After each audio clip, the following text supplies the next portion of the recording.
चंचल मन को शांत करना बहुत जरूरी होता है, क्योंकि अशांत मन में कई सवाल होते हैं और यह इधर उधर भटक सकता है।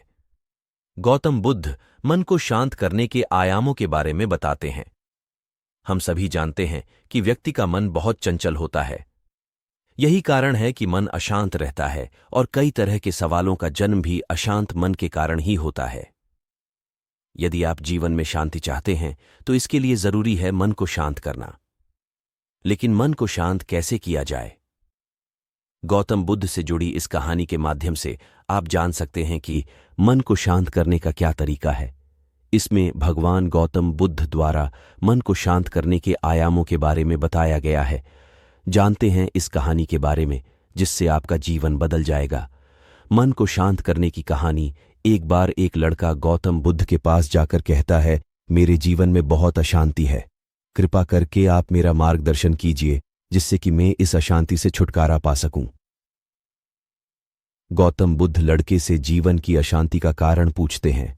लड़का उत्तर देता है, अत्यधिक विचारों के कारण मेरे भीतर बहुत सारे विचार आते हैं जिससे मेरा मन अशांत रहता है।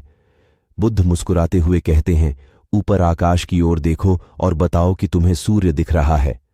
लड़का ऊपर देखता है और कहता है, धूप दिख रहा है। बुद्ध उससे पूछते हैं कि अगर तुम लगातार धूप में खड़े रहोगे तब क्या होगा? वह कहता है, मुझे अत्यधिक गर्मी लगेगी और शरीर में बेचैनी होगी। बुद्ध लड़के से कहते हैं कि अगर धूप में खड़े रहने से तुम्हें गर्मी लगती है तो इसमें दोष किसका है, सूर्य के ताप का या तुम्हारा? लड़का कुछ सोचने के बाद कहता है, इसका जवाब आप भी बताइए। बुद्ध कहते हैं, सूर्य का काम है ताप देना और ताप का काम है गर्मी लगना। ऐसे में तो दोष तुम्हारा ही है कि तुम धूप में जाकर खड़े हुए जिससे कि तुम्हें गर्मी लगी। तुम्हें अगर शीतलता चाहिए तो तुम्हें छांव में रहना होगा। ठीक इसी तरह चंचल मन का भी स्वभाव होता है विचारों और भावनाओं को जागृत करना। विचार क्षण भर के लिए होते हैं, लेकिन विचार से पैदा हुई भावनाएं देर तक टिकी रहती हैं। लेकिन यह तुम्हें निर्णय लेना है कि तुम्हें विचार और भावनाओं के साथ चलना है या अलग दिशा बनानी है। कैसे करें मन को शांत? बुद्ध कहते हैं, मन को शांत करने के लिए तन के आयाम पर काम करना सबसे आसान तरीका है। शरीर के स्तर पर हमारी कर्मेंद्रियां और ज्ञानेंद्रियां है। कर्मेंद्रियां कर्म और ज्ञानेंद्रियां ध्यान से जुड़ी होती है।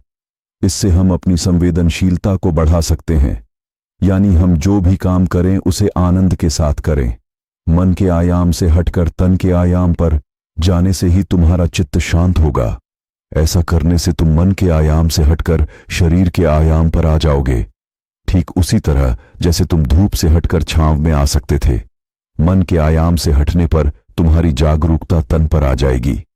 जब तुम तन के आयाम पर काम करोगे तब तुम्हारा चित्त शांत होगा।